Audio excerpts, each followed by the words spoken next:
Sometimes I hear the voices of women, songs of women, the hurt, the loss, the faith. Sometimes I hear the voices of women, sometimes I see faces, grace. And they say, tell them about me. Tell them what you see. Well, I've seen women stumble, I've seen women stoop, I've seen women stand. And they say, tell them about my ancient blues. So I'm telling. Her blues are ancient from the birth of earth. Eve had them first.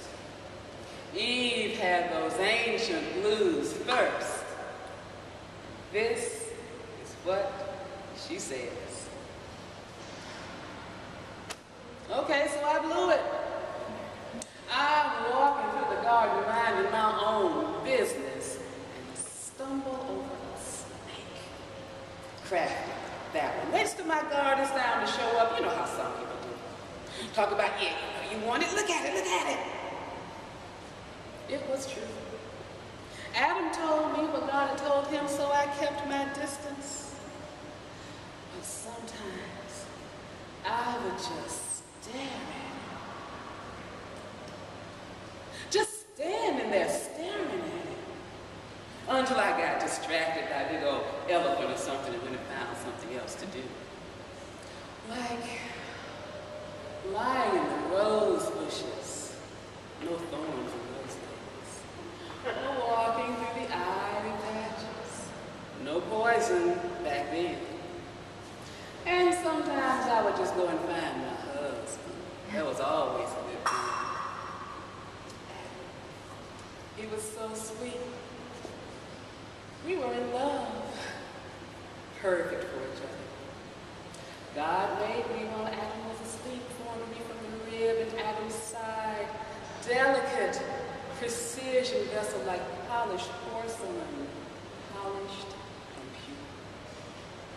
If Adam was the crown of God's creation, I was the jewel of their crown.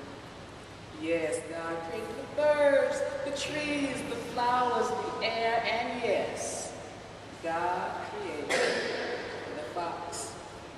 No longer was Adam to be alone. God fashioned a partner suitable for him.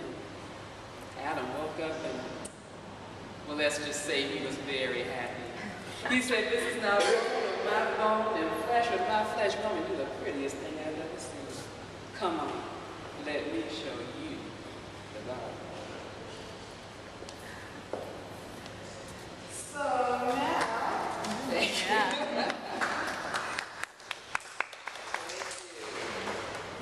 So now, in the Garden of Eden, there was no poison back then. But thousands of years later, in the Atlanta of Georgia, it was a difficult world. It was a different world, and it was not pretty. Poison showed up. This is called Westchester Boulevard. In daylight, poison hides near back doors, beside vacant apartments, inside barrels as high as my chest. Drawn to mystery, I linger, back away. Can't tell what's inside. I am 7, shadowing entrances, climbing asphalt hills, up the driveway of the Rooker apartments. Rows of neat brick, 2-story buildings, walls slick with a godly marble, bordering the driveway's edge. The smell of dirty wood, red clay, black top at the back of my throat. Is Mama at work or asleep? I'm alone outside. Asphalt, the skin of a squat man. White undershirt, thick arms, black pants, round waist. I land at his open door because he smiles, beckons. I am as high as his chest. Can't tell what's inside. Drawn to his piano beside him as he presses the black and white keys. I stay a moment, leave easy, a new friend. His second invitation, like the first, he beckons. I remember a piano sold from my bedroom before we moved, when I was 5. Used to finger it, thrilled at the shuddering keys to the left. To break the code of all 88 was my object. Mama couldn't teach me, but she would kiss me. Made everything better, always kissed me night-night on the lips before I went to sleep. Even the night after she sold the piano to pay the debt. I had love for those 88 keys. I have a new friend with the piano.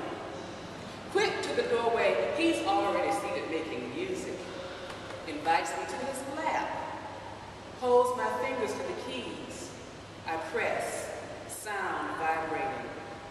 His asphalt face, gap-toothed smile, fills the room.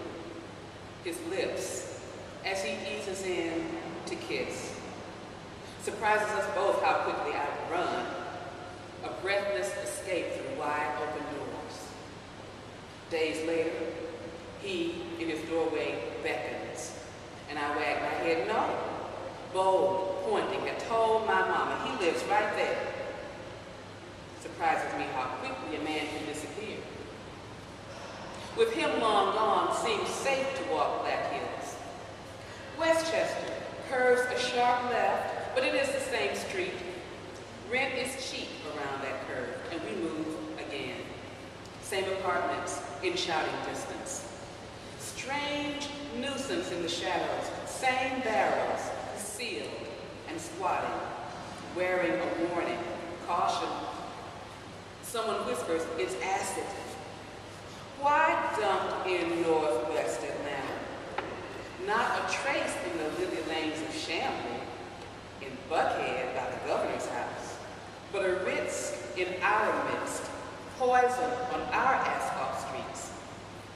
This bully, his sister, another boy, remove the wooden lid. One drops in a jackstone, another a penny. The bully lights a match. I am asleep, missed the explosion. You didn't hear it? Shook the whole street. How quickly barrels disappear. The bully bears the only injury.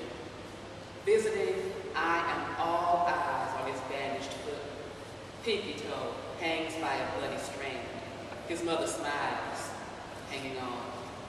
Has she been at work? Asleep. Acid spews an ignorant, fortunate child. Can't tell what's inside. In daylight, hidden,